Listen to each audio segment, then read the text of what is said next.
Good morning. Happy 1st Advent. Happy 1st December. KW-49, the Book of the Barracks. You know that thing on the internet where you have to read someone's life story before you get to the clickbaited headline content? Well, I don't believe in teasing, make you wait for it edgeplay. So here you go. I have a book deal. A real, legitimate hardback words and pictures book available in bookshops book deal with my dream publisher, Dorling Kindersley. Most of us tapping away here, sharing our stories and our thoughts with our dear subscribers, are all in some way dreaming of the ultimate prize, an actual book deal, the real deal. The ability to say, I was just talking to my editor. And believe me, I'm still tripping out on the truth of this week's developments. So, the details as much as I can give right now, as much as I've cleared with my publisher that I can.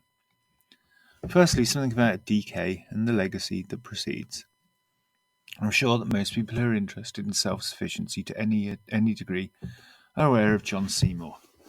In my interpretation of events, the 1976 publication of his complete book of self-sufficiency, a guide for realists and dreamers, changed two things forever.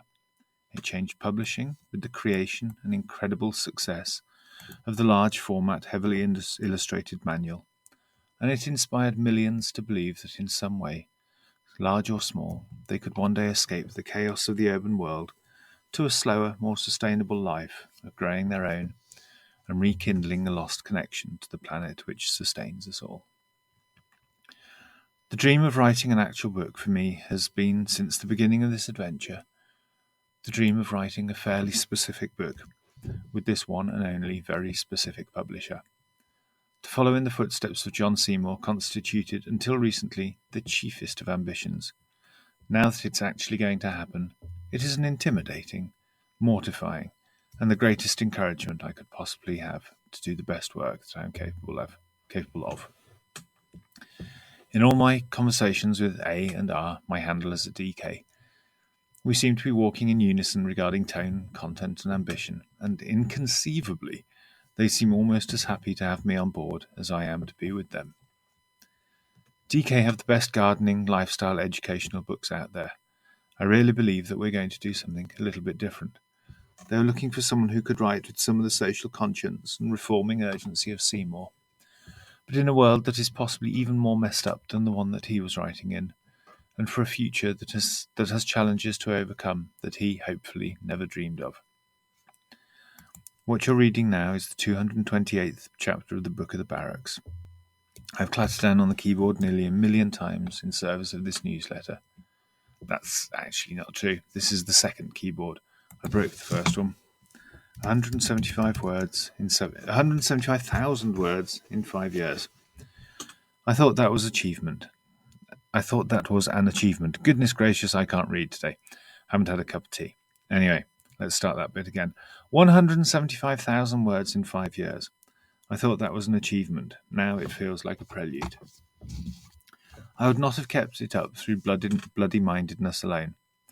I want to thank all of you for being here and getting me to this place.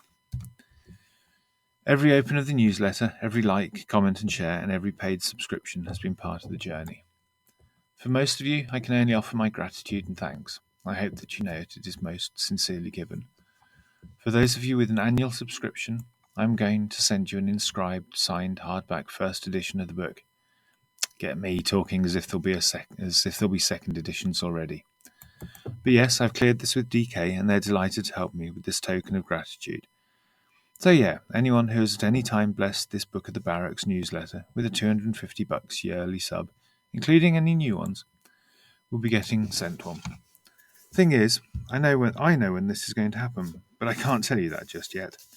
It's quite a long process to write it, and then even longer before it hits the bookshops. There is a mind-bogglingly large team of people to coordinate, and a heck of a lot of work by other people to be done. If you have ever been tempted to support the project The Piggies with the annual sub, then finally I am in a position to be able to thank you for it, with at least something of substance. Finally, I assure you that this newsletter will continue with the same impenetrable regularity as ever, Monday mornings, 7:30 my time, in your inboxes. I have the feeling that the urge to post will not ebb just because I'm writing more words and for another purpose. The newsletter is here to stay. The book would unequivocally not have happened without your support. Thank you. Your loving Pirate Ben. XO. XO. Postscript foot update. This week I've uncovered a new layer of unpleasantness inherent in Barracks life. That is speed limping to the outside toilet 200 metres away and in the rain and the sleet, because the antibiotics for your gammy foot have given you a jolly good dose of the Blackadders. You probably don't need to know that. Blackadder, slack bladder, diarrhea. Apparently amoxicillin comes hand in hand with stomach cramps and the runs. Can confirm. While the writing of the book will strive to be authentic and honest, I think this is the sort of anecdote that I might miss out from the hardback version. See you next week. Be excellent to each other. XO, XO.